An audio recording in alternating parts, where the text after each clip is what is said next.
수행에 관한 권한을 침해한 것이다. 2025 헌나 1호 국회와 대통령 간의 권한쟁의. 이 사건은 피청구인이 대통령 권한대행으로서 청구인이 2024년 12월 26일 헌법재판소 재판관으로 선출한 마흔여을 재판관으로 임명하지 아니한 부작위가 청구인의 헌법상 또는 법률상 권한을 침해하는지 여부, 재판관 지위 확인 등 결정을 할 것인지 여부에 관한 것입니다. 이 결정은 주문에서 재판관 8인의 의견이 일치하였으나 일부 이유에서 의견이 나뉘었으므로 먼저 주문을 선고하고 법정 의견의 요지는 이미선 재판관께서, 재판관 정형식, 김복형, 조한창 일부 별개 의견의 요지는 조한창 재판관께서 설명을 하시겠습니다. 주문. 피청구인이 대통령 권한대행으로서 청구인이 2024년 12월 26일 헌법재판소 재판관으로 선출한 마흔여을 헌법재판소 재판관으로 임명하지 아니한 부작위는 헌법에 의하여 부여된 청구인의 헌법재판소 재판관 선출을 통한 헌법재판소 구성권을 침해한 것이다. 청구인의 나머지 심판 청구를 모두 각하한다. 법정 의견의 요지를 말씀드리겠습니다. 이 사건 심판 청구 중 재판관 지위의 확인을 구하거나 즉시 재판관을 임명하라는 결정을 구하는 부분은 헌법재판소법상 이러한 결정을 할 수 있는 근거가 없으므로 부적법합니다. 다음으로 피청구인이 재판관을 임명하지 아니하고 있는 이 사건 임명 부작위가 청구인의 권한을 침해하는지에 관하여 보겠습니다.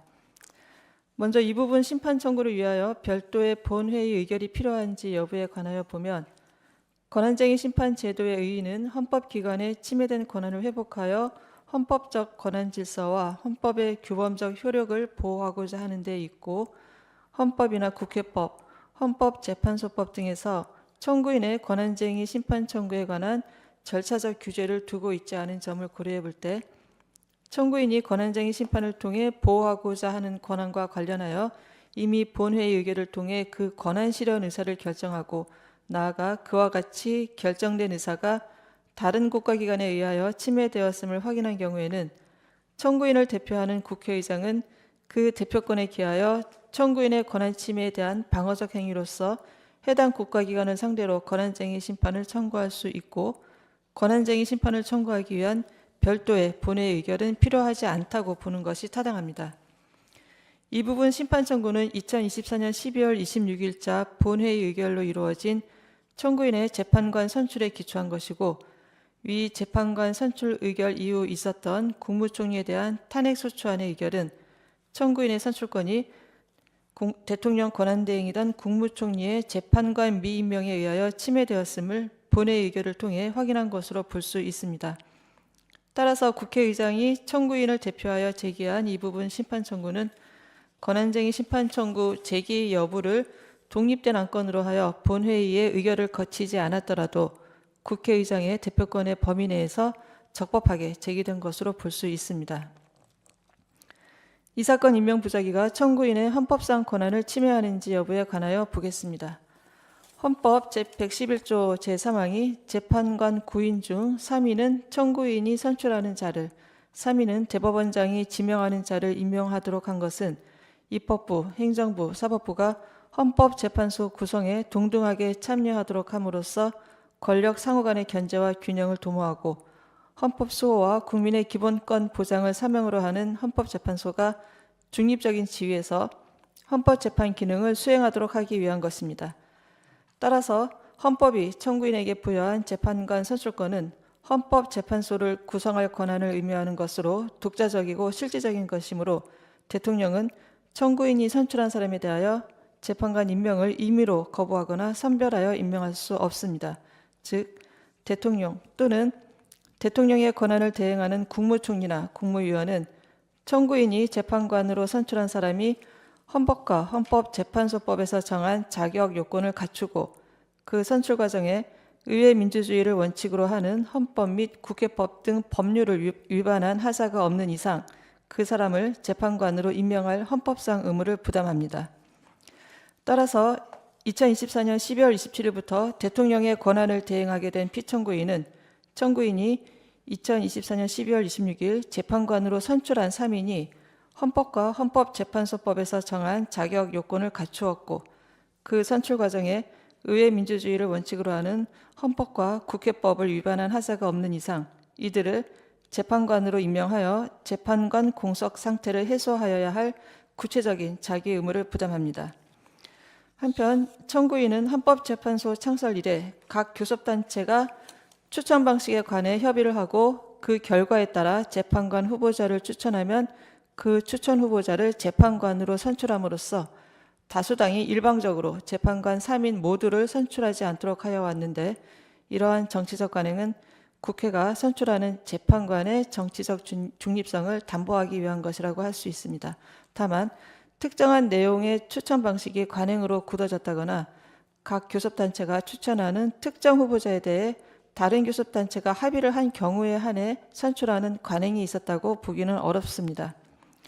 이 사건에서 교섭단체 대표의원들은 협의를 거쳐 국회의장에게 재판관 후보자를 추천하는 공문을 발송하였고 이에 따라 국회의장이 재판관 선출안을 제출함으로써 인사청문회와 본회의 의결 절차가 진행되었음을 인정할 수 있습니다. 따라서 이 사건의 경우 재판관 선출 절차가 의회 민주주의 원칙에 의한 절차를 위반하였다고 볼 수 없습니다. 설령 더불어민주당이 2인, 국민의힘이 1인을 각 추천하는 내용의 추천 방식이 헌법재판소장 임명 동의와 연계하는 조건으로 논의된 것이라 하더라도 그동안의 추천 방식에 대한 협의 결과에 따라 양 정당의 추천을 받아 국회의장이 재판관 선출안을 제출한 후에 대통령에 대한 탄핵소추가 의결되어 헌법재판소장 임명에 관한 추가 논의가 진행되지 않은 것으로 보이는데 이러한 사정만으로는 각 교섭단체와의 협의 결과에 따른 선출안 제출이나 이후의 선출 절차를 무위로 돌릴 수 없고 따라서 청구인이 일방적으로 재판관을 선출하였다고 볼 수 없습니다. 피청구인이 대통령 권한대행으로서 청구인이 선출한 재판관을 임명할 때 비로소 청구인의 재판관 선출을 통한 헌법재판소 구성권은 온전히 행사된다고 할 것입니다. 따라서 피청구인이 청구인이 선출한 재판관 중 2인만을 임명하고 현재까지 40역을 임명하지 아니한 부작위는 헌법에 의하여 부여된 청구인의 재판관 선출을 통한 헌법재판소 구성권을 침해합니다. 이상입니다. 네. 재판관 정영식, 재판관 김복형, 재판관 조한창의 이 사건 심판 청구 중 권한 침해 확인 청구 부분 이하 이 부분 심판 청구라 합니다에 관한 별개의 의견의 요지를 말씀드리겠습니다. 우리는 이 사건에서 국회의장이 국회를 대표하여 권한쟁의 심판을 청구하기 위해서는 본회의 의결이 필요하다고 생각합니다. 다만 청구인이 2025년 2월 14일 본회의에서 이 사건 심판 청구를 지지하고 이 사건 심판 청구와 그에 따른 소송 행위가 유효 적법함을 확인한다는 내용이 포함된 결의안을 가결하여 이 사건 심판 청구를 추인하였고 이에 따라 국회의장이 본회의 의결을 거치지 않은 채 국회를 당사자로 하여 권한쟁의 심판을 청구하였다는 소송 요건의 힘결이 보정되었다고 봅니다. 국회가 다른 헌법상 국가기관 등을 상대로 권한쟁의 심판을 청구하는 것은 국회의 헌법상 권한을 수호 유지하기 위한 수단으로 보여받은 그 자신의 헌법상 권한 행사에 해당하므로 그에 관한 의사결정은 헌법과 법률에 따라 이루어져야 합니다. 국회는 각자가 국민 전체를 대표하는 국회의원으로 구성되는 합의제 국가의사결정기관으로서 국회의 권한행사에 관한 의사결정은 의원 전체로 구성되고 의원 모두가 참여하는 본회의에서 이루어져야 하고 국회의장이 국회가 결정한 의사를 외부에 공표하는 것을 넘어서 국회의 의사를 단독으로 결정할 수는 없습니다. 국회의장이 대표권에 국회의 의사를 결정할 권한이 포함된다고 보면 국회가 의결의 형태로 권한을 행사하는 경우에 존재하는 국회의원의 헌법상 권한인 심의 표결권이 침해될 우려가 있습니다. 따라서 국회가 권한쟁의 심판을 청구하기 위해서는 헌법 제49조, 국회법 제109조에 따라 제적의원 과반수의 출석과 출석의원 과반수의 찬성으로 하는 의결이 필요합니다. 이렇게 보는 것이 의원 전체에 대한 대의와 의원이 동등한 참여 보장이라는 국회의 자율권 행사의 전제에 부합합니다.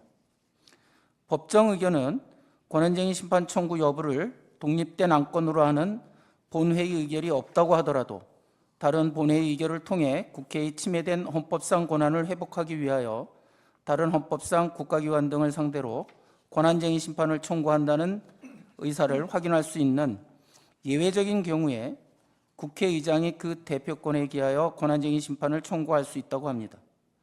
그러나 국회의 헌법상 권한 행사에 대하여 본회의 의결을 거쳐야 한다는 요구는 헌법에서 도출되는 것으로서 반드시 필요한 경우에 한하여 엄격하고 명확한 요건을 충족하는 때에만 그 예외가 인정되어야 합니다. 그런데 다른 본회의 의결을 통하여 국회의 권한쟁의 심판 청구 의사를 확인할 수 있다는 사정은 권한쟁의 심판 청구에 관한 본회의 의결이 필요하다는 원칙에 대한 예외를 인정하기에 충분하지 않습니다. 특히 이 사건에서 다투는 대상인 이 사건 임명 부작위는 현재까지 계속되고 있고 청구인이 심판 계속 중 본회의를 개의하여 이 사건 심판 청구를 추인하는 의사가 담긴 의결을 할 수 있었던 점을 고려할 때 위와 같은 예외를 인정하지 않으면 적시에 권한쟁의 심판 청구를 하여 청구인이 침해된 권한을 회복할 수 없었을 것이라는 등의 사정을 찾아볼 수 없습니다. 그리고 위와 같은 예외를 인정하기 위해서는 다른 본회의 의결에 명시적으로 드러나지는 않았으나 내재되었다고 할 수 있는 국회의 의사 해석이 선행되어야 합니다. 그러나 의안은 국회의원이 심의 표결권을 행사하는 대상으로서 이를 확장하거나 유추하여 해석하여서는 안 됩니다. 이 부분 심판 청구가 재판관 선출에 관한 청구인이 2024년 12월 26일자 본회의 의결을 관철시키기 위한 것이고 청구인이 2024년 12월 27일자 본회의에서 재판관 임명 거부 등을 이유로 국무총리에 대한 탄핵 소추를 의결하였다고 하더라도 이 의결들의 대통령 권한대행이 국회가 선출한 재판관을 임명하지 않을 경우 권한쟁의 심판을 청구할 의사가 포함되어 있다거나 그러한 조치를 국회의장에게 위임 내지 유보하는 의사가 포함되어 있다고 보기는 어렵습니다. 만일 국회의장이 권한쟁의 심판 청구 여부를 안건으로 하지 않은 다른 본회의 의결을 토대로 국회의 권한쟁의 심판 청구 의사를 확인하고 실제 청구에 나아갈 수 있다면 국회의장이 국회의 권한쟁의 심판 청구에 관한 본회의 의결 여부를 자의적으로 선택할 우려가 있습니다. 국회의 권한쟁의 심판 청구에 본회의 의결을 요구할 것인지 여부는 절차적 적법성에 관한 문제입니다. 만일 이 부분 심판 청구에 관한 본회의 의결이 존재하지 않는데도 헌법상 해명의 필요성을 앞세워 청구의 적법성을 인정한다면 국회의장이 사안의 중대성을 지렛대 삼아 단독으로 또는 정치적 이해를 같이 하는 정당의 요구에 따라 본회의 의결 없이 국회를 당사자로 하는 권한쟁의 심판을 청구하는 위헌위법적인 상황이 반복될 위험이 있습니다. 이상입니다.